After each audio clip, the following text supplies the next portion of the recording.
Hello, how are you? I hope you guys are doing great. I, Prabhav Sharma, welcomes you all to Infinity Academy. हम बात कर रहे थे हमारे unit number 2 fluid statics के बारे में। काफी सारी चीजें हमने यहाँ पे कवर कर ली थी और उसके आगे की चीजें हम इस सेशन में कवर करने वाले हैं। सबसे पहले हमने देखा था कि फ्लूइड स्टैटिक्स का मतलब क्या होता है। बेसिकली फ्लूइड स्टैटिक्स का मतलब ये होता है कि जब भी आपका जो फ्लूइड होगा वो रेस्ट कंडीशन में होगा और उसके उसकी हम स्टडी करते हैं, तो that complete phenomena is known as your fluid statics. यानी कि अगर फ्लूइड जो है रेस्ट कंडीशन में है, दैट मीन्स उसकी जो वेलोसिटी है वो ना तो with respect to X direction, ना ही with respect to Y direction, ना ही with respect to Z direction change हो रही है। यानी change of velocity with respect to X direction, Y direction and Z direction is zero. यानी कि कोई भी जो वेलोसिटी है वो तीनों डायरेक्शन में चेंज नहीं हो रही है, तो ऐसी कंडीशन को हमने फ्लूइड स्टैटिक्स बोला था। इसी के साथ साथ हमने ये भी देखा था कि जो हमारा वेलोसिटी ग्रेडियंट भी होगा इन डायरेक्शंस में, क्योंकि वेलोसिटी तो चेंज हो नहीं रही है एक्स वाई जेड डायरेक्शन में, तो इस डायरेक्शन में जो मेरा वेलोसिटी ग्रेडियंट आएगा that will also be equals to zero. और अगर मेरा velocity gradient equals to zero आ जाता है, दैट मीन्स मेरा शेयर स्ट्रेस भी जीरो होगा। तो फ्लूइड स्टैटिक एक ऐसी कंडीशन है जहां पे सिर्फ और सिर्फ नॉर्मल स्ट्रेस एक्ट कर रहा होता है, कोई भी शेयर स्ट्रेस एक्ट नहीं कर रहा होता है। एक डेफिनेशन मैंने और समझी थी फ्लूइड स्टैटिक्स की, कि study of fluid in rigid body motion. Rigid body motion मैंने आपको समझाया था कि जब मेरा फ्लूइड जो है वो एक जैसे सारे पार्टिकल्स मूव कर रहे हैं, relative velocity equals to zero है, और रिलेटिव वेलोसिटी अगर जीरो है तो उसको हमने फ्लूइड स्टैटिक्स बोल दिया था। फिर हमने देखा था कि जो फ्लूइड स्टैटिक्स होता है उसमें बेसिकली हमने बात की थी प्रेशर के बारे में।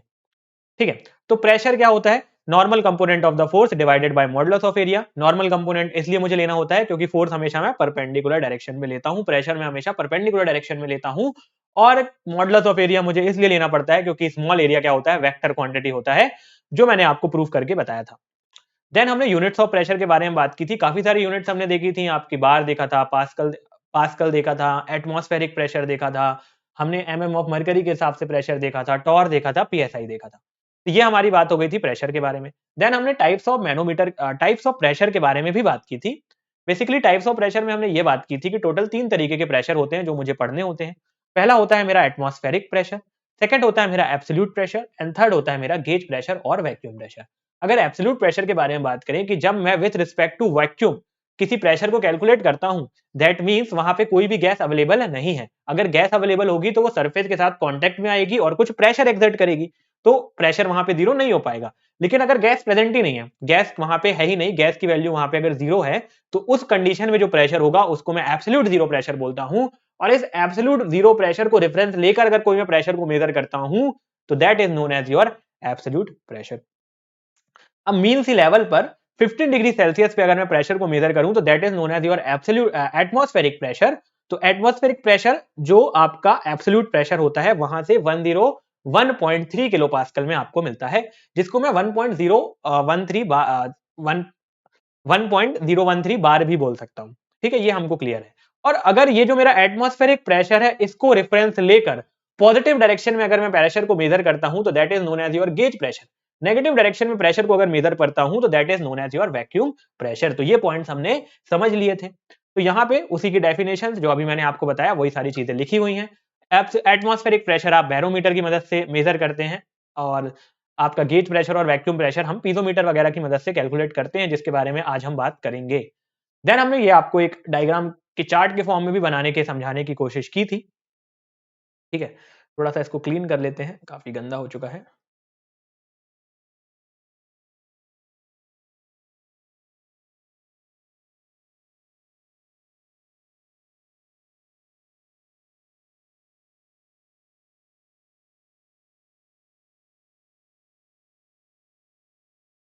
ठीक है, तो यहाँ पे सबसे पहले आपका एब्सोल्यूट प्रेशर था।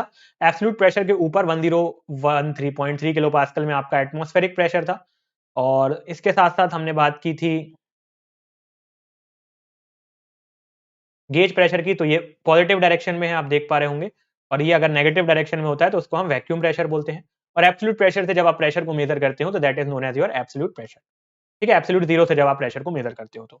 देन हमने यहाँ पे कुछ फॉर्मुलेस देख लिए थे, लाइक आपका एब्सोल्यूट प्रेशर क्या होता है, और atmospheric pressure plus gauge pressure, अगर वैक्यूम होगा तो माइनस होगा, और वैक्यूम प्रेशर आपका जो होगा वो atmospheric pressure minus absolute pressure भी आप बोल सकते हो।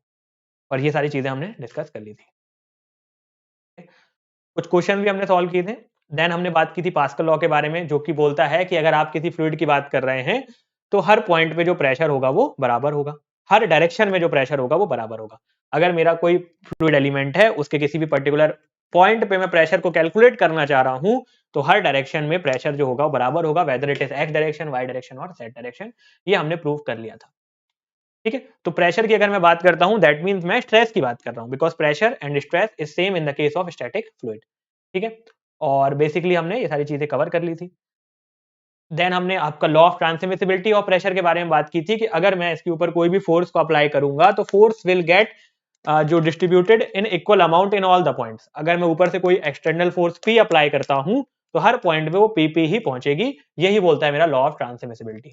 अगर मुझे इस पॉइंट पे, यहाँ पे जो आप ये देख पा रहे होंगे, इस पॉइंट पे अगर फोर्स को कैलकुलेट करना है तो ऊपर से जो मैंने प्रेशर लगाया वो प्लस यहाँ का जो फ्लूइड उसके ऊपर प्रेशर लगा रहा होगा वो, इन दोनों को जब मैं प्लस करूंगा तो मुझे इस पॉइंट पे टोटल प्रेशर मिलेगा। यानी एटमॉस्फेरिक प्रेशर को जब मैं प्लस करता हूं तब मुझे टोटल एब्सोल्यूट प्रेशर मिलता है। लेकिन अगर आपसे क्वेश्चन में गेज प्रेशर पूछा जाए तो आपको एटमॉस्फेरिक प्रेशर को जीरो ले सकते हो, उसको प्लस करने की जरूरत बिल्कुल भी नहीं है।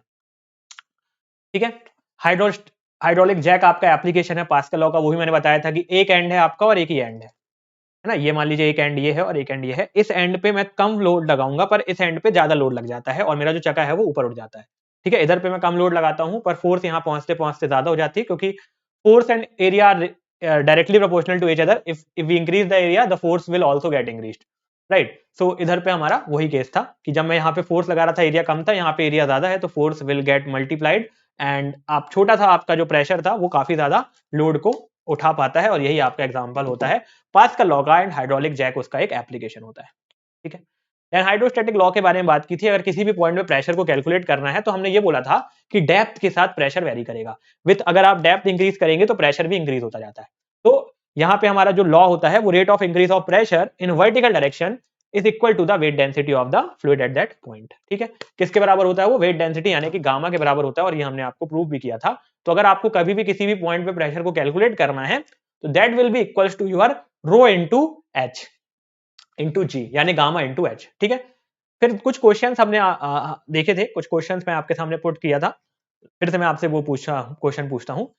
एक ईएससी में क्वेश्चन आया हुआ था जिसमें दिया हुआ था del P Z upon del X equals to gamma. ये सही स्टेटमेंट होगा, या del P Z upon del X equals to minus of gamma, ये स्टेटमेंट सही होगा। तो इसमें से कौन सा स्टेटमेंट सही होगा ये हमको बताना था। तो बेसिकली आपका सही स्टेटमेंट कौन सा होगा? माइनस ऑफ गामा, क्योंकि यहाँ पे जो हमने डायरेक्शन ली थी वो इन्वर्टेड डायरेक्शन ली थी, उल्टे डायरेक्शन ली थी, है ना। जेड हमने नीचे लिया था, एक्चुअल में जो जेड होता है वो ऊपर होता है। ठीक है, तो अगर आप इस तरीके से जेड को लेकर सॉल्व करेंगे तो नेगेटिव आंसर आपका आएगा। तो अगर आपको जब तक ये मेंशन नहीं है कि जो आपने जेड डायरेक्शन है वो डाउनवर्ड डायरेक्शन पर कंसीडर किया है तो आंसर आपका नेगेटिव होगा। तो जो ईएससी ने सही आंसर माना था, जो ईएससी ने सही आंसर माना था वो माइनस ऑफ गामा वाला सही माना था। ठीक है, एक पॉइंट तो ये। दूसरा एक और क्वेश्चन मैं आपके सामने पुट करता हूं। मैंने अभी पी जेड कैलकुलेट कर लिया, पी जेड मेरा आया रो इंटू एच। तो मैंने पी एक्स क्यों नहीं कैलकुलेट किया और मैंने पी वाई क्यों नहीं कैलकुलेट किया? क्योंकि जरूरी नहीं है ना कि मैं जेड डायरेक्शन में ही प्रेशर को कैलकुलेट करना चाहूं, मैं तो एक्स डायरेक्शन और वाई डायरेक्शन में भी प्रेशर को कैलकुलेट कर सकता हूं। तो why I am only calculating the pressure in Z direction, why I am not calculating the pressure in X and Y direction? This is my question to you. तो आप इस वक्त के बारे में सोचिए, और इसका जो आंसर है वो यही है कि हमने पास्कल लॉ अभी पढ़ा, pressure in all the direction at a particular point remains same. Pressure in all the direction at a particular point remain same. तो X Y and Z direction में प्रेशर सेम होगा, तो that's why I don't need to calculate the pressure in each and every point. हर point में मुझे pressure को calculate करने की जरूरत नहीं है। अगर मैंने जेड डायरेक्शन में प्रेशर को कैलकुलेट कर लिया है, that means X and Y direction में प्रेशर वही होगा। तो मैं ये बोल सकता हूं कि pressure is not the function of X and Y direction because it remains constant in X and Y direction. मतलब कि कांस्टेंट तो नहीं बोल सकते बट सेम रहेगा एक्स एंड वाई डायरेक्शन में।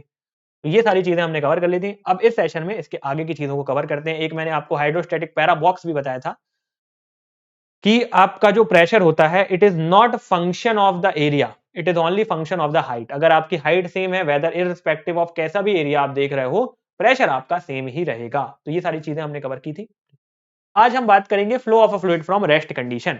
आपका कोई फ्लूइड है, ये रेस्ट कंडीशन में है, इसको फ्लो कराने के लिए आपको क्या करना होगा? पहला किस्सा है कि आप शेयर स्ट्रेस अप्लाई करिए। ठीक है, शेयर स्ट्रेस भी अगर आप अप्लाई करेंगे पर अगर यहाँ पे उसको जगह ही नहीं है कहीं जाने की तो वो नहीं जा पाएगा। ठीक है, फ्लूइड हमेशा ट्रेवल करता है from higher pressure to lower pressure. जहां पे भी प्रेशर लो होगा फ्लूइड उस तरफ प्रेशर लो प्रेशर की तरफ चला जाएगा। तो ऐसा क्यों होता है? Why fluid always travel from higher pressure to lower pressure. तो इसका सिंपल सा आंसर या सिंपल सा यही है कि कोई भी चीज स्टेबिलिटी की तरफ जाती है।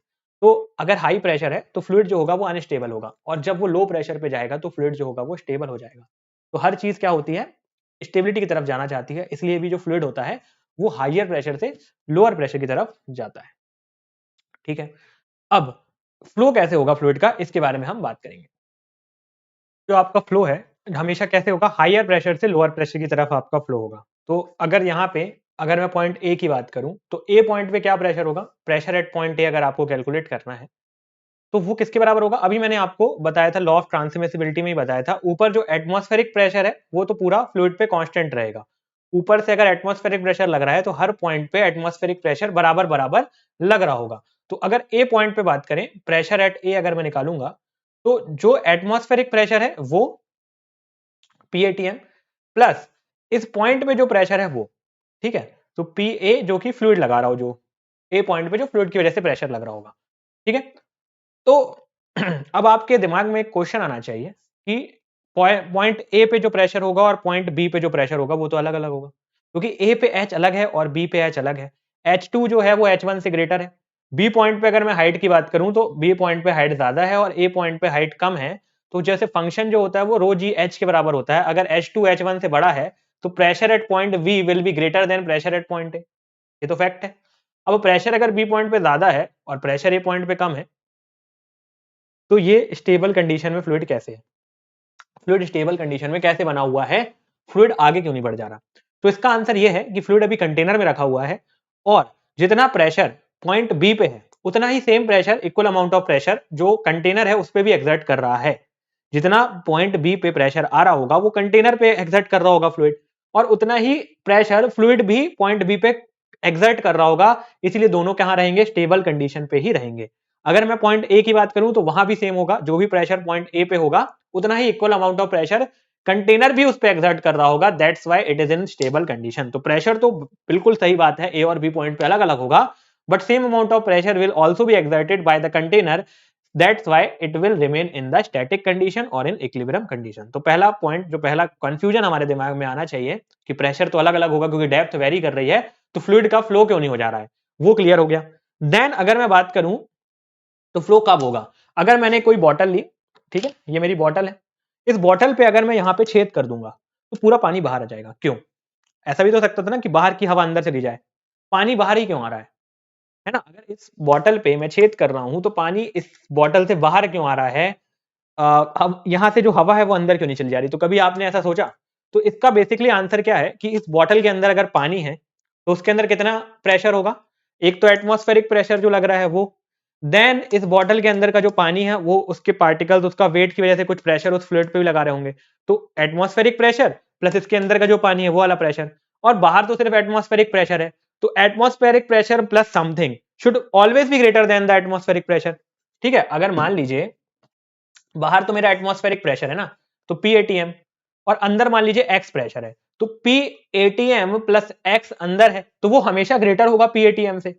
और मैंने आपको बताया कि water always travels from the higher pressure to the lower pressure, water always travels from the higher pressure to lower pressure. That's why जो हाई प्रेशर से पानी होगा वो लो प्रेशर की तरफ बढ़ेगा।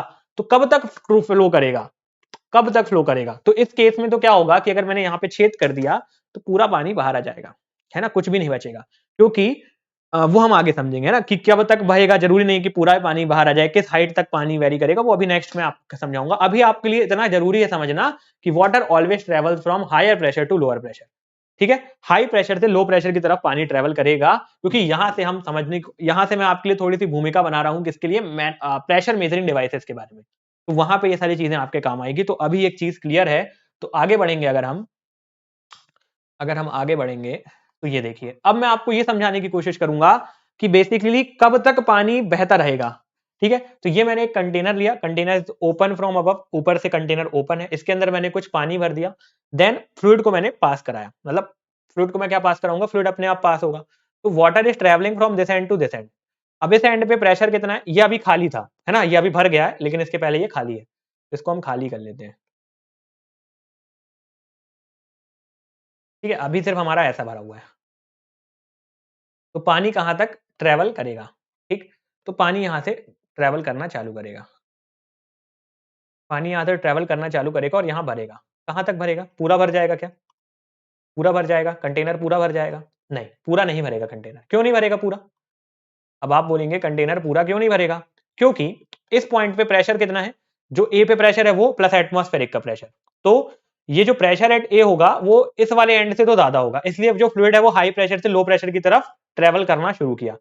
जब फ्लूइड यहाँ पे ट्रेवल करते करते करते एक पॉइंट ऐसा आएगा कि यहाँ पे जो प्रेशर है रो जी H2 के बराबर आ जाएगा, ठीक है, और यहाँ पे जो प्रेशर है वो रो जी H1 के बराबर है। तो जब ये H1 और H2 बराबर हो जाएगा तो दोनों जगह प्रेशर बराबर हो जाएगा, ठीक। लेकिन अगर इसके ऊपर पानी भरा, यहाँ पे मान लीजिए इधर तक पानी आ गया, अगर इधर पे पानी गया तो H2 ज्यादा हो जाएगा और रो जी H2 जो है वो ग्रेटर हो जाएगा रो जी H1 से, तो वापस पानी इस तरफ चला जाएगा। फिर मान लीजिए अगर पानी यहाँ ऊपर गया तो यहाँ प्रेशर ज्यादा हो जाएगा और पानी फिर इस तरफ आ जाएगा, तो एक इक्विलिब्रियम कंडीशन आएगी, ना तो पानी इधर से इस तरफ जाएगा और ना ही इस तरफ से इस तरफ आएगा। तो अगर आपने एक फुल कंटेनर से कोई खाली कंटेनर लगाया, अटैच किया है, तो जितना पानी दोनों में बराबर आएगा, ठीक है, बशर्ते एरिया कुछ भी हो, हाइट दोनों की बराबर रहेगी जो पानी फिल होगा। तो इस साइड पे भी आके पानी कितना फिल होगा? H1 हाइट के बराबर ही। तो H1 और H2 हमेशा क्या रहेंगे? बराबर रहेंगे। When two containers are attached to each other and अगर फ्लो टेक प्लेस कर रहा है, flow is taking place, then the height of water in both the container will remains same. दोनों कंटेनर में जो आपकी हाइट रहेगी पानी की वो एक ही रहेगी, क्योंकि जो प्रेशर होता है it is only function of height, it is not the function of area. तो इस पॉइंट पे जब रो जी एच हो जाएगी प्रेशर और इस पॉइंट पे भी रो जी एच हो जाएगा तो इक्विलिब्रियम कंडीशन हो जाएगी, ना तो पानी इधर से इधर आएगा ना तो इधर से इधर आएगा। अगर यहाँ पे हाइट जो है वो ज्यादा हो गई तो यहाँ पे प्रेशर ज्यादा हो जाएगा और फिर आपको पता है कि अब हाई प्रेशर वाला जो एरिया इस साइड हो जाएगा, इस साइड लो प्रेशर हो जाएगा, तो पानी फिर इधर से इधर ट्रेवल करेगा, फिर इधर पानी ऊपर जाएगा तो इधर हाई प्रेशर इधर लो प्रेशर, तो ऐसा होता रहेगा। तो एक पॉइंट ऐसा आ जाएगा कि ना तो पानी इधर से इधर आएगा ना तो पानी इधर से इधर आएगा, क्योंकि इक्विलिब्रियम कंडीशन में पानी आ जाएगा। अगर थोड़ा सा भी इधर आएगा तो पानी वापस इधर चला जाएगा और थोड़ा सा भी इधर ऊपर पानी गया तो वापस इधर आ जाएगा और पानी एक ही लेवल पर बना रहेगा। तो यही हम यूज करेंगे किसमें? मैनोमीटर में। यही कॉन्सेप्ट हमारा यूज होता है किसमें? मैनोमीटर में। अगर यहाँ तक सारी चीजें क्लियर हैं, हम आगे बढ़ते हैं और नेक्स्ट जो कॉन्सेप्ट्स हैं उनको डिस्कस करते हैं, है ना। यहाँ तक तो कोई दिक्कत नहीं होनी चाहिए। हमने थोड़ा सा भूमिका बनाने की कोशिश की है ताकि जो हमारा प्रेशर मेजरिंग डिवाइस है उसको हम बेहतर तरीके से समझ पाए, ठीक है। तो टाइप्स ऑफ मैनोमीटर की अगर नेक्स्ट टॉपिक है हमारा प्रेशर मेजरमेंट। अभी हमने सीख लिया, थोड़ा सा हमने बेसिक समझ लिया कि प्रेशर को कैसे मेजर करेंगे, और हमेशा जो वाटर फ्लो करेगा वो हम हाई प्रेशर से लो प्रेशर की तरफ पानी फ्लो करेगा, ये हमने एक कॉन्सेप्ट पकड़ा हुआ है, ठीक है। अब हम देखते हैं कि किन किन डिवाइसेस की मदद से we can measure the pressure.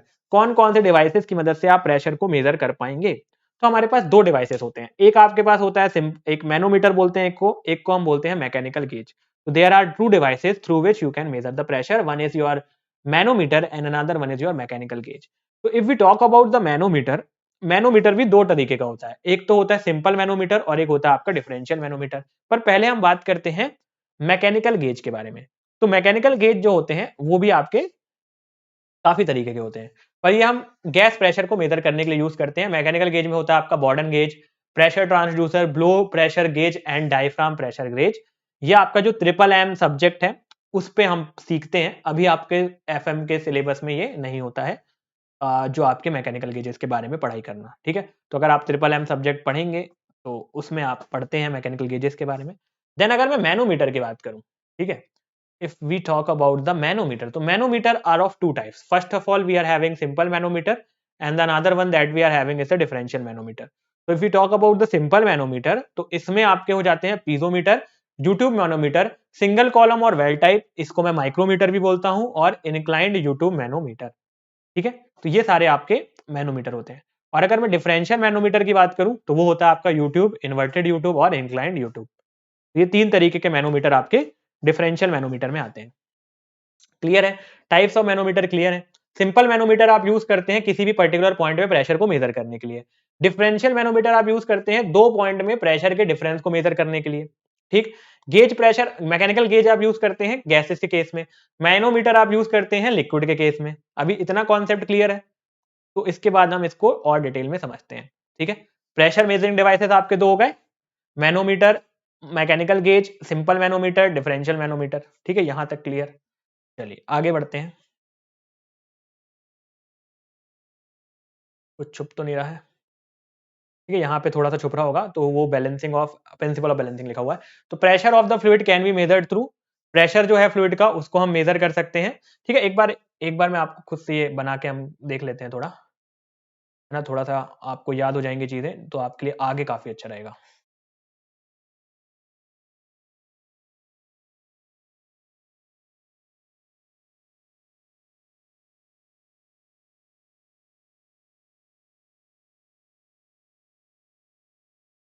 देखिए, सबसे पहले मैंने आपको बताया कि प्रेशर मेजरिंग डिवाइसेस के अंदर 2 तरीके के मैनोमीटर होते हैं। प्रेशर मेजरिंग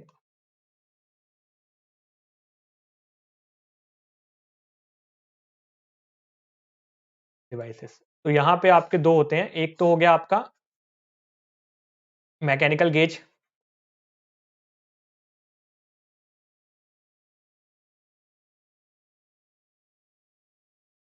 ठीक है, और एक आपका हो गया मैनोमीटर। मैनोमीटर को हमने फर्दर क्लासिफाई किया। ठीक है, इसके मैं नहीं लिख रहा हूँ टाइप्स, क्योंकि आपको पढ़ना नहीं है वो। इसको हमने फर्दर क्लासिफाई किया आपका सिंपल और डिफरेंशियल, सिंपल और डिफरेंशियल। फिर सिंपल को हमने फर्दर और क्लासिफाई किया पीजोमीटर, पीजोमीटर। फिर आपका यूट्यूब मैनोमीटर, देन आपका सिंगल कॉलम, जिसको मैं बोलता हूं वेल टाइप, जिसको मैं बोलता हूं माइक्रोमीटर। ठीक है, और इसके बाद एक आपका होता है इंक्लाइंड। इसमें भी सिंपल आपका एक होता है डिफरेंशियल, एक आपका यूट्यूब डिफरेंशियल, ठीक है, और एक आपका इंक्लाइंड, सॉरी इन्वर्टेड यूट्यूब और इंक्लाइंड। ठीक है, इन्वर्टेड यूट्यूब और इंक्लाइंड, तो ये आपका यूट्यूब, फिर एक होगा इन्वर्टेड, और एक आ जाएगा आपका इंक्लाइंड। तो ये सारे आपके मैनोमीटर्स होते हैं जिसके बारे में आपको पढ़ना होता है।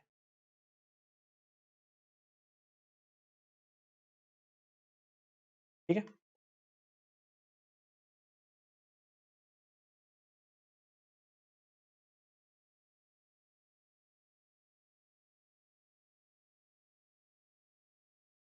तो ये आपके टाइप्स ऑफ मैनोमीटर हो गए। अब हम पहले बात कर रहे हैं आपके मैकेनिकल गेजेस आपके गैस के लिए यूज होते हैं और मैनोमीटर आपके लिक्विड के लिए केसों के यूज होते हैं। तो पहले हम बात कर रहे हैं मैनोमीटर के बारे में। ठीक है, तो manometer are those pressure measuring devices which are based on the principle of balancing of column. तो मैनोमीटर आपके वो डिवाइस होते हैं जो कि बेस होते हैं principal of balancing of column पे। यानी आप क्या करेंगे, जहां पे आपको प्रेशर को मेजर करना है, लेट अस सपोज कि ये आपका फ्लूइड का एक कंटेनर है, और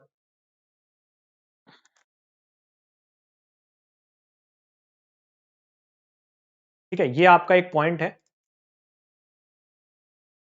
ये आप इस पे देखिए, यहाँ पे आपको एक पॉइंट दिख रहा होगा, है ना, यहाँ पे आपको प्रेशर को मेजर करना है। In this point you wanted to calculate the pressure. इस पॉइंट पे अगर आपको प्रेशर को कैलकुलेट करना है, तो मेरे पास एक मैनोमीटर होगा, मैं इस पॉइंट पे मैनोमीटर को इंसर्ट कर दूंगा। ठीक है, इस पॉइंट के बाद यहाँ पे ना एक इसके ऐसे हेड होगा ना, ये पीजोमीटर दिखा रहा हूं मैं आपको, ऐसा होता है आपका पीजोमीटर। ठीक है, यहाँ पे आपको प्रेशर को मेजर करना है, तो इस पॉइंट पे लाया आपने और पीजोमीटर को इंसर्ट किया। अब जैसे ही आप यहाँ पे पीजोमीटर को इंसर्ट करेंगे, तो पीजोमीटर के अंदर आपका फ्लूइड भर जाएगा और एक पर्टिकुलर हाइट तक वो चढ़ेगा। जैसे अभी मैं आपको दिखा रहा था इसके पहले मैं आपको दिखा रहा था, एक पर्टिकुलर पॉइंट तक पानी जो चढ़ जाएगा। तो जब मैंने पीजोमीटर को यहाँ पे इंसर्ट किया, ठीक है, तो एक पर्टिकुलर, जब मैंने यहाँ पे पीजोमीटर को इंसर्ट किया, तो एक पर्टिकुलर पॉइंट तक मेरा पानी ऊपर जाएगा, तो उसकी मदद से मैं प्रेशर को मेजर करूंगा। तो हमेशा क्या होगा, यहाँ पे बैलेंसिंग ऑफ कॉलम होगा। ठीक है, तो सिंपल मैनोमीटर का जो प्रिंसिपल है आपका, वो क्या है, सिंपल मैनोमीटर का आपका यही प्रिंसिपल है कि बैलेंसिंग ऑफ कॉलम आप करेंगे। 2 कॉलम होंगे इसमें हमेशा, एक जहां पे आप प्रेशर को मेजर कर रहे हैं और सेकंड कॉलम जहां पे आपका फ्लूइड ऊपर या नीचे जाएगा। इन 2 कॉलम को जब आप क्या करेंगे, बैलेंस करेंगे, तो उसकी मदद से आप प्रेशर को कैलकुलेट कर पाएंगे। अब इसको भी हमने फर्दर क्लासिफाई किया है सिंपल मैनोमीटर और डिफरेंशियल मैनोमीटर में। ठीक है, सिंपल मैनोमीटर और डिफरेंशियल मैनोमीटर। तो पहले हम बात करेंगे सिंपल मैनोमीटर के बारे में। तो इसमें भी एक ग्लास ट्यूब होगा, इस तरीके से एक ग्लास ट्यूब होगा। ठीक है, एक एंड तो वहां पे कनेक्टेड होगा जहां पे हमको प्रेशर को मेजर करना है। मान लीजिए यहाँ पे प्रेशर को मेजर करना है, तो एक एंड हमने यहाँ पे लगा दिया, और दूसरे एंड आपका ओपन टू एटमॉस्फेयर होगा, ये वाला एंड जो है वो एटमॉस्फेयर के ओपन में होगा, ठीक है। और फिर हम क्या करेंगे, बैलेंसिंग ऑफ कॉलम करेंगे, ठीक। तो इसमें से सबसे पहला पॉइंट जो हम डिस्कस करने जा रहे हैं वो है आपका piezometer.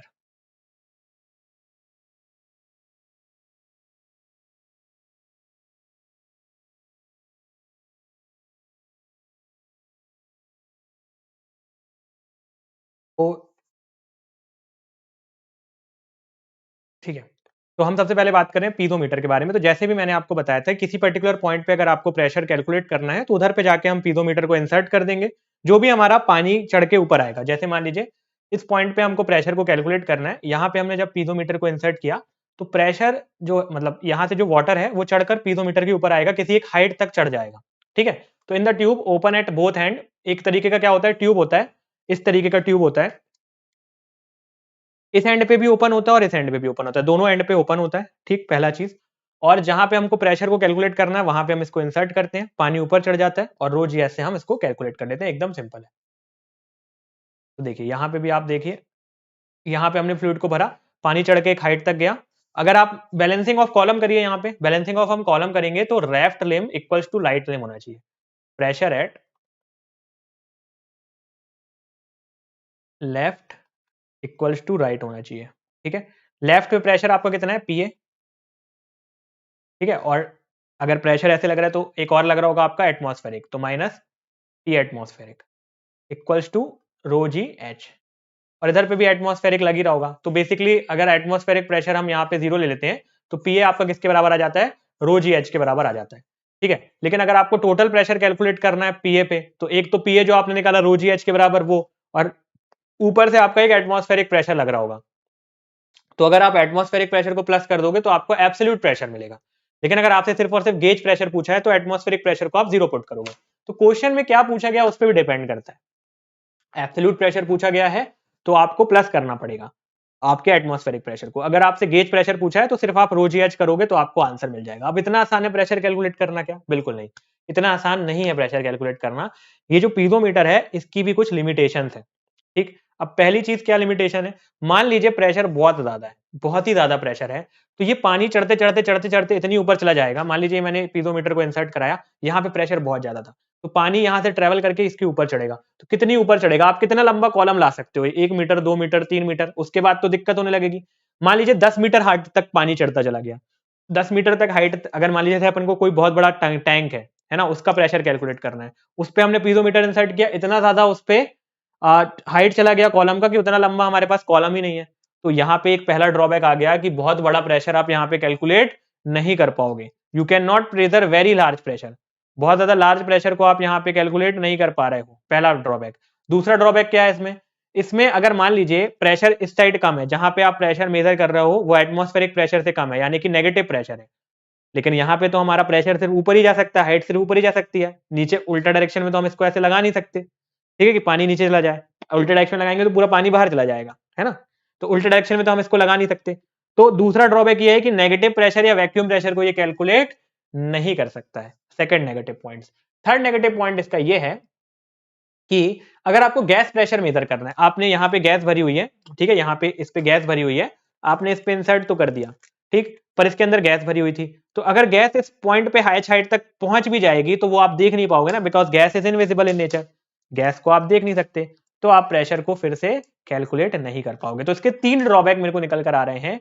First drawback is that it can not measure the very high amount of pressure, बहुत ज्यादा अगर प्रेशर होगा तो बहुत ज्यादा प्रेशर मेरा पीजोमीटर मेजर नहीं कर पाएगा।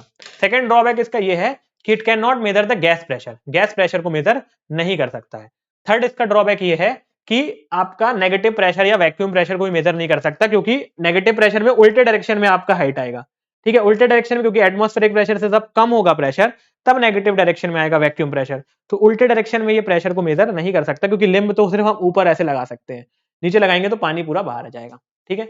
एक पॉइंट और यहाँ पे समझने वाला है कि जो आपका हाइट होता है वो डायरेक्टली प्रोपोर्शनल होता है प्रेशर के, और डायरेक्टली प्रोपोर्शनल होता है आपके रो इनटू जी के भी। तो जितनी ज्यादा डेंसिटी होगी ना फ्लूइड की, जितनी ज्यादा डेंसिटी होगी फ्लूइड की, हाइट उतनी कम चढ़ती है। डेंसिटी अगर फ्लूइड की बहुत कम है तो हाइट उतनी ज्यादा चढ़ती है, ठीक है, क्योंकि हाइट और डेंसिटी इनवर्सली प्रोपोर्शनल होते हैं। तो वाटर के केस में क्या होता है कि प्रेशर डेंसिटी वाटर की बहुत कम होती है तो हाइट उतनी ज्यादा ऊपर जाती है। पर वहीं पे जब हम बात करते हैं किसके बारे में, मरकरी के बारे में, तो उसमें हाइट उतनी ज्यादा नहीं जाएगी। तो जिसकी डेंसिटी ज्यादा है उन फ्लूइड्स को इसको आप इसकी मदद से मेजर करना आपके लिए आसानी होगी। ठीक है, नेक्स्ट आता है, in order to notify the effect of capillarity the dia of tube must be large that is greater than 1 centimetre. तो अगर आपको इसमें कैपिलरिटी को भी मेजर करना है, आपको देखना है कि कैपिलरिटी आ रही है कि नहीं आ रही है, तो जो आपका डाया होना चाहिए ट्यूब का वो 1 सेंटीमीटर से ज्यादा होना चाहिए। ठीक है, तो तभी आप कैपिलरिटी को मेजर कर पाओगे, कैपिलरिटी को देख पाओगे। तो इतने सारे ड्रॉबैक थे, इतने सारे ड्रॉबैक को ओवरकम करने के लिए मेरे पास एक सोल्यूशन क्या था कि अगर मैं क्या करूं, जो मेरा पीजोमीटर है उसकी जगह कोई दूसरा डिवाइस मुझे यूज करना पड़ेगा। तो हम एक ऐसा डिवाइस यूज करते हैं कि उसके अंदर कुछ एक फ्लूइड भरा रहता है, तो जो भी प्रेशर होता है वो फ्लूइड पे आके प्रेशर लगता है, और फिर फ्लूइड जो मतलब देखिए, चलिए हम आगे समझें। देखिए क्या होता है इसमें।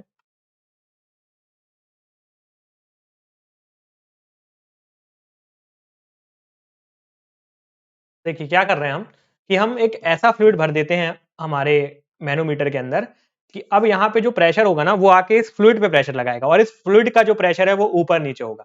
ठीक है, हमने क्या किया कि यहाँ पे एक हमने लिम्ब प्रेशर को कैलकुलेट करने के लिए यहाँ पे इस पॉइंट पे हमने एक मैनोमीटर लगाया, और मैनोमीटर के अंदर एक अलग डेंसिटी का हमने एक और फ्लूइड भर रखा है। तो अब यहाँ से जो पानी होगा या जो भी फ्लूइड होगा वो अलग डेंसिटी वाले फ्लूइड पे प्रेशर लगाएगा, और ये जो अलग डेंसिटी वाला फ्लूइड है ये ऊपर नीचे आएगा।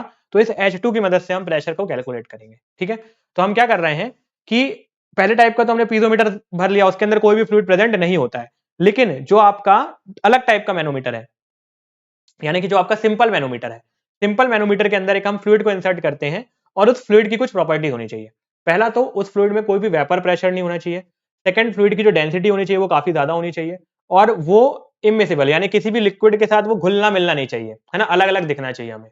तो इस तरीके के फ्लूइड को हम यूज करते हैं, और उस तरीके का फ्लूइड आपका सिर्फ मरकरी होता है। तो हम क्या करेंगे कि जो मैनोमीटर है उसके अंदर मरकरी को फिल कर देंगे। ठीक, हमने क्या किया, मरकरी को फिल कर दिया। अब हमने क्या किया, हमने मरकरी को फिल कर दिया। ठीक है,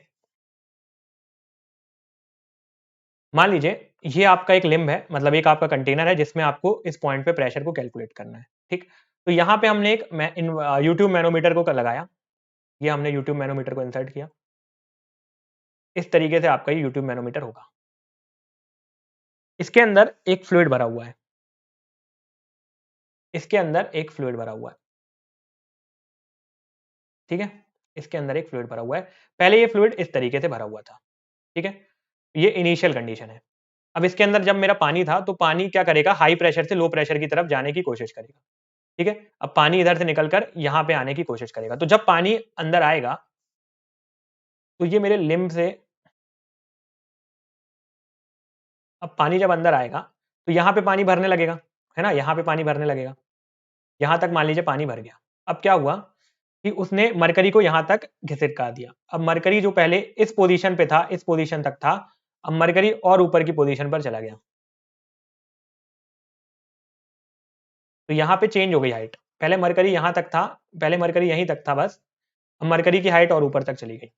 ठीक है, तो पानी कितने हाइट तक आया, पानी इस हाइट तक आया जिसको हमने बोल दिया H1, और मरकरी जो पहले यहां तक हाइट थी अब चेंज होके ये हाइट हो गई मरकरी की, तो इसको हमने बोल दिया H2।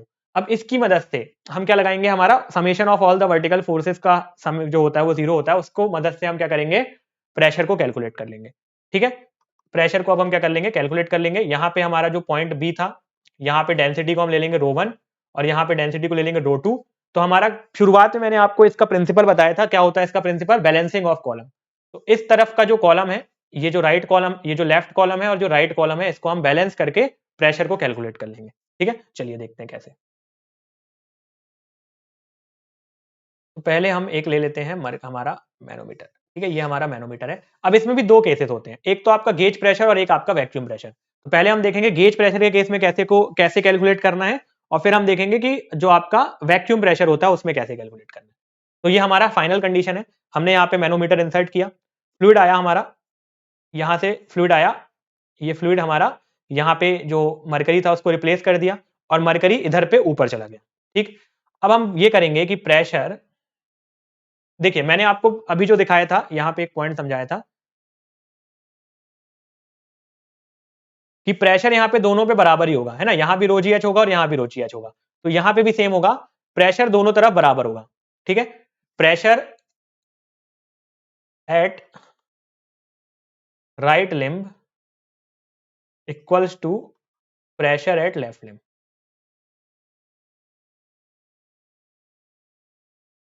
ठीक है, प्रेशर जो होगा वो दोनों तरफ क्या होगा, बराबर होगा। ठीक, इधर पे प्रेशर कितना होगा, पीबी, ये जो प्रेशर इधर, अभी एटमॉस्फेरिक प्रेशर छोड़ दीजिए, हमने उसको जीरो ले लिया। ठीक है, तो पीबी प्लस ये यहाँ पे फ्लूइड हमारा जो भरा है, तो जो भी फ्लूइड भरा है उसकी डेंसिटी हमने रो ली है, तो रो जी H1। फिर ये वाला पार्ट भी प्लस करेंगे हम, इसको हम क्या ले लेंगे, H3, तो प्लस ये रो टू हो जाएगा, है ना। ये अगर रो वन था फ्लूइड, तो ये वाला क्या होगा, अलग अलग डेंसिटी ना, तो रो टू हो जाएगा, तो rho two G H3 equals to left limb में ये यहाँ भी हाइट H3 दिख रही है मुझे, तो rho two G H3 plus rho two G H2, ये rho two G H3 rho two G H3 cancel हो जाएगा, तो PB plus rho G H1 equals to rho two G H2, तो पीबी क्या आ जाएगा आपका, रो two G H2 minus rho G H1। इसकी मदद से आप प्रेशर एट पॉइंट बी पे कैलकुलेट कर लेंगे। तो यहाँ पे मैं अगर चाहता तो ये rho two G H three लेता ही नहीं, रो टू जी एच थ्री लेता नहीं।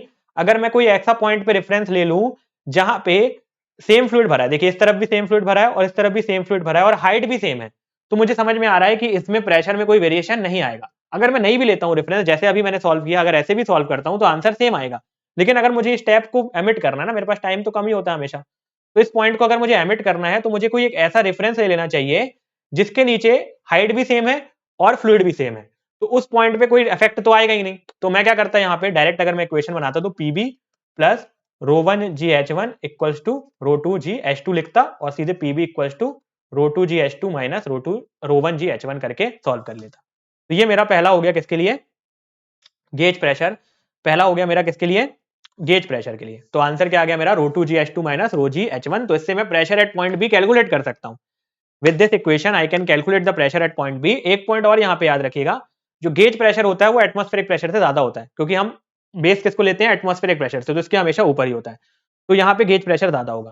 सेकंड मेरा केस है कि जब आपको हमको प्रेशर को कैलकुलेट करना है वैक्यूम के केस में, तो यहाँ पे एटमॉस्फेरिक प्रेशर कम होगा। अब इसमें क्या होगा, इसमें क्या होगा कि जब मैं यहाँ पे अपना मैनोमीटर इंसर्ट करूंगा,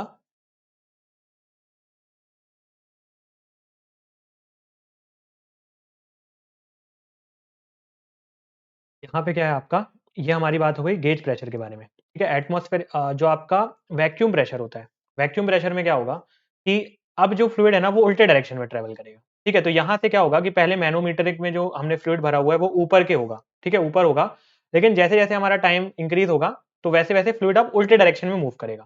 तो मैंने आपको बताया रेफरेंस हमको कहाँ पे लेना है, कि जहां तक आपकी हाइट सेम है और फ्लूइड भी आपका सेम है। तो देखिए इतने पार्ट में आपकी हाइट भी सेम है और फ्लूइड भी सेम है, तो इसको हम रेफरेंस लेकर फिर से हम क्या बोलेंगे कि प्रेशर एट लेफ्ट लिम्ब और प्रेशर एट राइट लिम्ब क्या होगा, बराबर होगा। जो लेफ्ट लिम्ब में जितना प्रेशर होगा राइट लिम्ब में भी उतना ही प्रेशर होगा। पहली चीज, प्रेशर कहां पे कैलकुलेट करना है, पॉइंट बी पे कैलकुलेट करना है।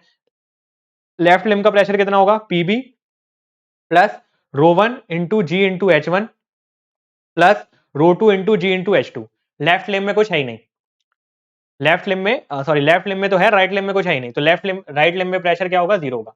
तो यहां से अगर हम प्रेशर को कैलकुलेट करते हैं तो क्या आता है हमारा, rho into G into H one plus rho two into G into H two equals to zero. तो इसकी मदद से प्रेशर हमारा कैलकुलेट हो जाता। ठीक है, और यहाँ पे पीबी हमारा सामने था, पीबी प्लस, तो इसको उधर जाएगा तो ये माइनस सामने आ जाएगा। तो ये सारे इस तरीके से आप प्रेशर को कैलकुलेट कर सकते हो यूट्यूब मैनोमीटर में। सिंपल है ना, आराम से समझ में आ गया होगा। एक बार रिवाइज कर लेते हैं। ठीक है, पहले एडवांटेज देख लेते हैं, फिर इसको एक रिवाइज करके इसका एक क्वेश्चन सॉल्व कर लेते हैं, तो और हमको चीजें जो होंगी वो क्लियर हो जाएंगी। ठीक है, तो एडवांटेज क्या है आपका यूट्यूब मैनोमीटर का, पहला चीज तो आप काफी ज्यादा हाई प्रेशर भी कैलकुलेट कर सकते हो, क्योंकि इसके अंदर आपने दूसरा फ्लूइड यूज कर रखा है। प्रेशर बहुत हाई भी होगा, तो जब हमारा प्रेशर उस दूसरे तरीके का जो फ्लूइड है उस पर लगेगा तो अल्टीमेटली जो यहाँ पे राइज होगा वो उतना ज्यादा नहीं होगा जितना हमारा पीजोमीटर में हो जा रहा था। तो बहुत ज्यादा हाई प्रेशर भी आप इससे मेजर कर सकते हो। नेगेटिव प्रेशर हमने वैक्यूम प्रेशर मेजर करना सीख लिया, उसमें उल्टे डायरेक्शन में आपका फ्लूइड ऊपर चला जाता है ना, इस डायरेक्शन में फ्लूइड ऊपर चला गया तो H1 H2 हमारा एक ही साइड पूरा आ गया, एक साइड कुछ नहीं रह गया। और अगर हम एक और फ्लूइड की बात करें तो काफी इजी टू इंस्टॉल होता है। तो इसके तीन मेजर एडवांटेज होते हैं। ठीक, तो दो तरीके के हमारे मैनोमीटर यहाँ पे कवर हो गए हैं, पहला आपका यूट्यूब मैनोमीटर और दूसरा आपका पीजोमीटर। एक बार जल्दी से चीजों को रिवाइज करते हैं और एक अच्छा सा क्वेश्चन सॉल्व करते हैं और सेशन को फिर यहीं पे खत्म करते हैं। ठीक है, तो हम बात कर रहे थे प्रेशर मेजरिंग डिवाइसेस के बारे में। ठीक है, ये सारी चीजें हमने कवर कर ली थी। प्रेशर मेजरिंग डिवाइसेस में हमने बात की कि दो तरीके के होते हैं, मैनोमीटर और मैकेनिकल गेजेस। मैनोमीटर यूज करते हैं हम लिक्विड के केस में, मैकेनिकल गेजेस हम यूज करते हैं in the case of gas. Clear. देन हमने देखा कि सिंपल मैनोमीटर भी दो तरीके के होते हैं, एक होता है आपका पीजोमीटर और यूट्यूब मैनोमीटर, ये दो हमने देख लिए। इसके अलावा दो और होते हैं, इंक्लाइंड और आपका वेल टाइप, तो वो हम नेक्स्ट सेशन में देखेंगे।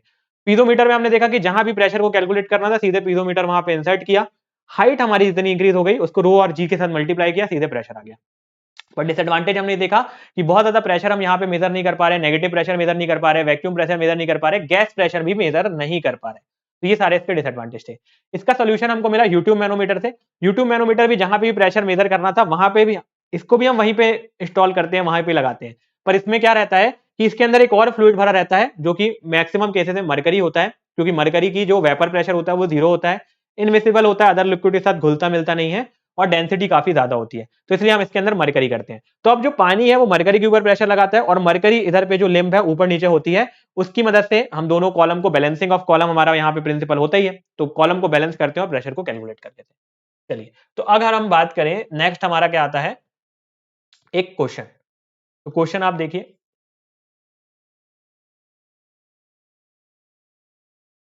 ठीक है। अगर हम क्वेश्चन के बारे में बात करें तो क्वेश्चन क्या है आपका, ये क्वेश्चन है, the right limb of a YouTube manometer containing mercury is open to atmosphere while the left limb is connected to a pipe in which fluid of specific gravity 0.9 is flowing। तो एक आपका right limb है, ठीक है, यहां पे एक आपका एक मैनोमीटर का जो राइट लिम्ब है वो कनेक्टेड है आपके एक फ्लूइड में, और इसकी जो स्पेसिफिक ग्रेविटी है वो कितनी है, 0.9। और जो राइट लिम्ब है वो ओपन टू एटमॉस्फेयर है, राइट लिम्ब हमारा ओपन टू एटमॉस्फेयर है। यहाँ पे जो सेंटर है पाइप का वो 12 centimetre below the level of mercury in the left limb. तो ये जो सेंटर है, ये यहाँ पे जो लेवल है मरकरी का उससे 12 सेंटीमीटर नीचे है, तो यहाँ पे आपका 12 सेंटीमीटर है।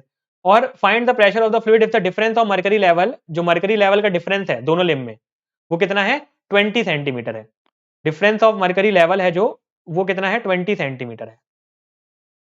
तो अगर हम डिफरेंस निकालें यहाँ पे मरकरी का, यहाँ मान लीजिए आपका H1 होगा और ये जो टोटल डिफरेंस है ये कितना है, 20 सेंटीमीटर है। आपको प्रेशर को कैलकुलेट करना है, तो हम मैं आपको अच्छा डायग्राम दे देता हूँ।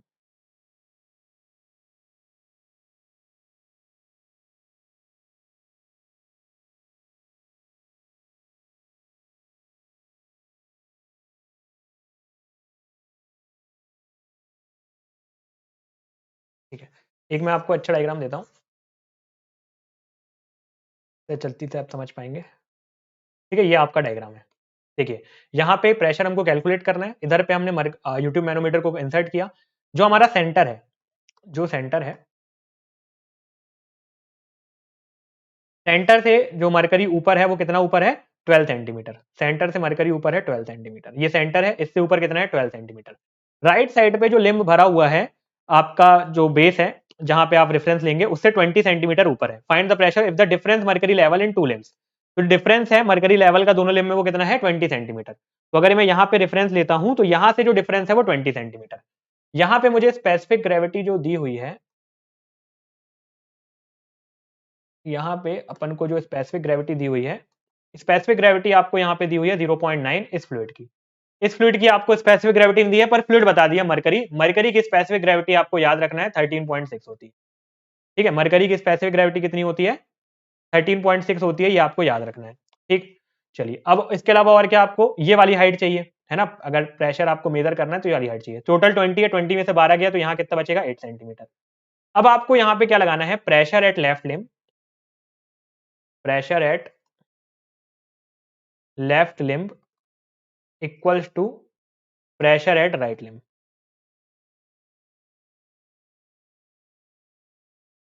लेफ्ट लिम्ब में प्रेशर कितना है, देखिए, यहां पे आपका प्रेशर है पीबी प्लस, पीबी तो हमको कैलकुलेट ही करना है ना, रो टू या रो, जो भी आप यहाँ पे अगर रो वन ले रहे हैं यहाँ पे रो टू ले लीजिएगा, तो rho one into G into H1। ठीक है, ये हो गया equals to rho two into G into H2, rho two into G into H2। ठीक है, ये हमारा डेफिनेशन हो गया। यहाँ पे H कितना है, 20 है, और रो आपका गिवन नहीं है। ठीक, यहाँ पे आपको स्पेसिफिक ग्रेविटी दी हुई है बस। अगर आपको स्पेसिफिक ग्रेविटी दी हुई है,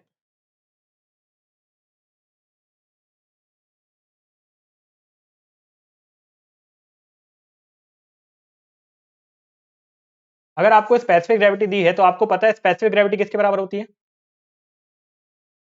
स्पेसिफिक ग्रेविटी जो होती है वो आपके density of fluid divided by density of water. तो यहाँ पे डेंसिटी ऑफ फ्लूइड हम क्या ले रहे हैं? ρ1। स्पेसिफिक ग्रेविटी दी है आपको 0.9, डेंसिटी ऑफ फ्लूइड आपको निकालना है और divided by density of water आपकी हो जाएगी 1000। तो यहाँ पे जो डेंसिटी है फ्लूइड की वो कितनी हो जाएगी? 900। सीधे सीधे आप मल्टीप्लाई कर देंगे किससे? डेंसिटी ऑफ फ्लूइड आपकी हो जाएगी 0.9 इंटू 1000। ठीक, क्लियर? तो यहाँ पे आपकी डेंसिटी कितनी आ गई? 900। अगर इस तरफ मैं बात करूं तो स्पेसिफिक ग्रेविटी जो मरकरी की होती है वो 13.6 होती है। तो सेम हम यहाँ पे करेंगे 13.6 equals to density of mercury divided by density of water. तो वो होगा 13.6 इंटू 1000। तो डेंसिटी ऑफ मरकरी आ जाएगी आपकी 1300 13600। यहाँ पे मरकरी की डेंसिटी कितनी आ जाएगी? 13600। अब आपके पास सारी चीजें, अब इसको आप कैलकुलेट कर सकते हो। तो पीबी प्लस डेंसिटी कितनी आ गई हमारी? 900 इंटू जी कितना आपका 9.81 इंटू H1 कितना है? 8 सेंटीमीटर। इसको कन्वर्ट कर लीजिए मीटर में, तो 10 की पावर -2 से मल्टीप्लाई कर दीजिए। इक्वल्स टू कितना हो जाएगा? 13600 इंटू 9.81। यहाँ पे हाइट कितनी है? 20 इंटू 20 इंटू 10 की पावर -2। इसको आप सॉल्व कर लीजिएगा, है ना। यहाँ पे मैंने सॉल्व किया हुआ है आपके लिए, तो यही देखिए, यही किया हुआ है हमने यहाँ पे। सबसे पहले हमको क्या पता है? हमने प्रेशर लेफ्ट लिम्ब और राइट लिम्ब को इक्वेट कर दिया। ठीक है, अगर आपने ऐसे क्वेश्चन में डायग्राम बनाना सीख लिया तो बहुत आसानी से आप इन क्वेश्चन को सॉल्व कर पाएंगे। मेनली जो इसमें प्रॉब्लम आती है वो डायग्राम बनाने में आती है। मैक्सिमम चांसेस हैं कि क्वेश्चन में आपको डायग्राम देना हो, क्योंकि आपके जो मेंस वाले क्वेश्चन होते हैं वहां पे ऐसे क्वेश्चन आ सकते हैं। ठीक है, तो हमने दोनों लिम्ब पे प्रेशर को कैलकुलेट करना था, तो हमने इक्वेट करा दिया। PV plus ρ1 G H1 equals to ρ2 G H2। ρ1 ρ2 हमको गिवन नहीं है, पर स्पेसिफिक ग्रेविटी दी है। स्पेसिफिक ग्रेविटी पे आप मल्टीप्लाई कर दीजिए 1000 इन द केस ऑफ लिक्विड, तो आपको क्या मिल जाएगी? डेंसिटी मिल जाएगी। लेकिन सिर्फ और सिर्फ इन द केस ऑफ लिक्विड, क्योंकि जो गैस होगी उसमें जो डेंसिटी होती है वो 1.24 होती है गैस की, पहले भी बताया मैंने आपको। तो यहाँ पे आपने 1000 से मल्टीप्लाई किया, 0.9 में 1000 से मल्टीप्लाई करेंगे तो इस की डेंसिटी कितनी हो जाएगी? 900। इस तरफ 13.6 है, उसको मल्टीप्लाई कर दीजिए 1000 से, तो डेंसिटी मिल गई। 13.6 कहां से आया? मरकरी की डेंसिटी आपको याद रखनी है कि 13.6 होती है, कोई बताएगा नहीं। ठीक है, सारी चीजें क्लियर है। अब हमको जो यूनिट है वो सेम रखना है। एक जगह 8 सेंटीमीटर दिया, एक जगह 20 सेंटीमीटर दिया, उसको कन्वर्ट करेंगे मीटर में, मल्टीप्लाई करके 10 की पावर -2 से। ये भी क्लियर। अब दोनों इक्वेशन को हमने कर दिया इक्वेट, दोनों इक्वेशन बना ली। यहाँ पे क्या बनी इक्वेशन हमारी? PB PB plus 900 into 9.81 8/100 equals to 1369.81। इसको इधर ले जाएंगे तो आपका जो फाइनल आंसर आएगा वो आ जाएगा 25977 न्यूटन पर मीटर स्क्वायर। आसान है, समझ में आ गया होगा, है ना। काफी हमने डिस्कस कर लिया। तो चलिए इस सेशन के लिए इतना ही रखते हैं। एक बार जल्दी से क्विकली रिवाइज कर लेते हैं चीजों को, और फिर हम आगे की चीजें नेक्स्ट सेशन में कंटिन्यू करेंगे। ठीक है, हमने शुरू किया था आज कहां से? हमने शुरू किया था flow of a fluid from rest condition. तो पहला पॉइंट यहाँ पे हमको याद रखना है कि flow always takes from high pressure to low pressure. Flow कहां से कहां होता है? हमेशा हाई प्रेशर से लो प्रेशर की तरफ होता है, पहला पॉइंट। दूसरा पॉइंट यह है कि एटमॉस्फेरिक प्रेशर, जब हम हमारे जो पर्टिकुलर पॉइंट पे हम फ्लूइड का प्रेशर कैलकुलेट कर रहे हैं उसमें एटमॉस्फेरिक प्रेशर प्लस करेंगे तो वो हाई प्रेशर हो जाएगा, और एक तरफ सिर्फ एटमॉस्फेरिक प्रेशर तो लो प्रेशर हो जाएगा। तो हाई प्रेशर से लो प्रेशर आपका फ्लूइड ट्रेवल करेगा। एक पॉइंट और हमने देखा कि अलग अलग हाइट पे फ्लूइड में प्रेशर अलग अलग होगा, लेकिन कंटेनर भी उतना ही pressure equal and opposite direction में एक्सर्ट कर रहा होगा, जिसकी वजह से हमारा नेट प्रेशर 0 हो जाएगा और फ्लूइड स्टैटिक कंडीशन में रहेगा। थर्ड, हमने देखा कि जब तक आपका हाई प्रेशर से लो प्रेशर पे फ्लूइड ट्रांसफर करेगा, पर एक पॉइंट ऐसा आता है कि दोनों जगह प्रेशर बराबर हो जाता है। हाई प्रेशर से फ्लूइड प्रेशर ट्रेवल कर रहा है लो प्रेशर पे, पर दोनों पॉइंट पे जब प्रेशर बराबर आ जाएगा तो फ्लूइड हमारा स्टेबल कंडीशन में आ जाएगा। और वही हमने देखा था यहाँ पे कि जब हमारा फ्लूइड हाई प्रेशर से लो प्रेशर की तरफ ट्रेवल कर रहा था, एरिया पे डिपेंड करता नहीं है प्रेशर, इसके पहले भी मैंने आपको बताया था। तो ट्रैवल करते करते एक पॉइंट ऐसा आया कि यहां भी प्रेशर रो जी एच है और यहां भी प्रेशर रो जी एच बन गया, तो अब वहां पे फ्लूइड रुक जाएगा, क्योंकि अगर रो जी एच के ऊपर गया तो यहां प्रेशर ज्यादा हो जाएगा, तो फिर पानी इधर से इधर ट्रांसफर करना चालू करेगा, फिर इधर प्रेशर ज्यादा हो जाएगा तो फिर पानी इधर से इधर ट्रांसफर होगा। तो ऐसी कंडीशन आते आते एक पॉइंट ऐसा आ जाएगा कि ना तो पानी आगे जाएगा ना तो पीछे जाएगा, वो इक्विलिब्रियम कंडीशन होगी जब इधर पे भी एच हो जाएगा और इधर पे भी एच हो जाएगा। तो यही हम यूज करते हैं किसमें? मैनोमीटर के प्रिंसिपल में। फिर हमने देखा प्रेशर मेजरमेंट। तो आपका दो तरीके के डिवाइसेस होते हैं, मैनोमीटर और मैकेनिकल गेज, सिंपल और मैकेनिकल, और आपका गेज में भी काफी सारे होते हैं, आप देख लीजिएगा एक बार, Bourdon tube, pressure transducer, blow pressure gauge और डायफ्राम प्रेशर गेज। तो ये आपका ट्रिपल एमएम सब्जेक्ट में यूज होता है, ठीक है, वो हमारे सिलेबस में नहीं होता है। देन सिंपल और डिफरेंशियल में आपके, सिंपल में आपके पीजो और यूट्यूब हमने कवर कर लिया। नेक्स्ट क्लास में single column, well type, micrometer और इंक्लाइन कवर करेंगे, और आपके जो डिफरेंशियल मैनोमीटर है वो पूरा कवर करेंगे। तो नेक्स्ट क्लास में ये हम कवर करके ये अपना प्रेशर मेजरमेंट खत्म करेंगे। फिर हम पढ़ेंगे आपका स्टैटिक्स, हाइड्रोस्टैटिक्स की तरफ, प्रेशर कैलकुलेट करना सीखेंगे, फ्लोटेशन और बायंसी के बारे में बात करेंगे, ठीक है। तो मैनोमीटर का मैंने आपको पहले ही बता दिया, प्रिंसिपल याद रखना है, एग्जामिनेशन में पूछा जाएगा। तो it is based on the principle of balancing of column. किसके प्रिंसिपल में बेस करता है? Balancing of column. कॉलम को हम बैलेंस करते हैं एक एंड से दूसरे एंड पे, ठीक है। और दो तरीके के मैनोमीटर होते हैं, सिंपल और डिफरेंशियल। सिंपल में 4 तरीके के होते हैं। पहला हमने देखा पीजोमीटर, जिस भी पॉइंट पे प्रेशर को कैलकुलेट करना है वहां पे पीजोमीटर इंसर्ट किया, जो भी हमारा हाइट ऊपर नीचे हुआ उसको कैलकुलेट कर दिया, रो इंटू जी के साथ मल्टीप्लाई किया, सीधे प्रेशर आ गया।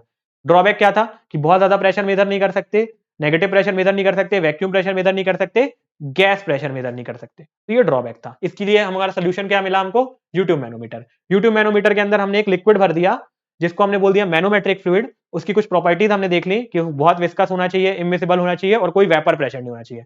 तो इन सारी कंडीशन में हमको फुलफिल कर रहा था मरकरी। तो मरकरी को हमने अंदर भर दिया। और थोड़ा सा जल्दी हो रहा होगा तो आप क्या करिएगा कि स्पीड को थोड़ा सा कम कर लीजिएगा, है ना, क्योंकि हम थोड़ा सा रिवाइज करने से मैं थोड़ा सा जल्दी बोल रहा हूं। और फिर हमने क्या किया, जो भी हमारा लेफ्ट लिम्ब और राइट लिम्ब में हाइट में वेरिएशन आया उसकी मदद से हमने प्रेशर को कैलकुलेट किया। तो लेफ्ट लिम्ब में जो भी प्रेशर था उसको इक्वल कर दिया हमने राइट लिम्ब से, जो कि हमने अभी पढ़ा था इसके पहले भी, और इक्वेट करके प्रेशर एट पॉइंट भी निकाल लिया, वैक्यूम कंडीशन में भी और गेज कंडीशन में भी। तो एडवांटेज इसके ये होगा कि हाई प्रेशर भी मेजर कर लेता है, नेगेटिव प्रेशर भी गेज कर लेता है, और आपका इजी टू इंस्टॉल होता है, ठीक है। इसके बाद की चीजें नेक्स्ट सेशन में कंटिन्यू करेंगे, और उम्मीद करता हूं जो चीजें मैंने आपको बताई है समझ में आई होंगी। कोई भी क्वेरी या कोई भी डाउट हो so you can always reach out to me. Thank you so much. All the best. Have a great day. Keep smiling, stay motivated, and keep revising.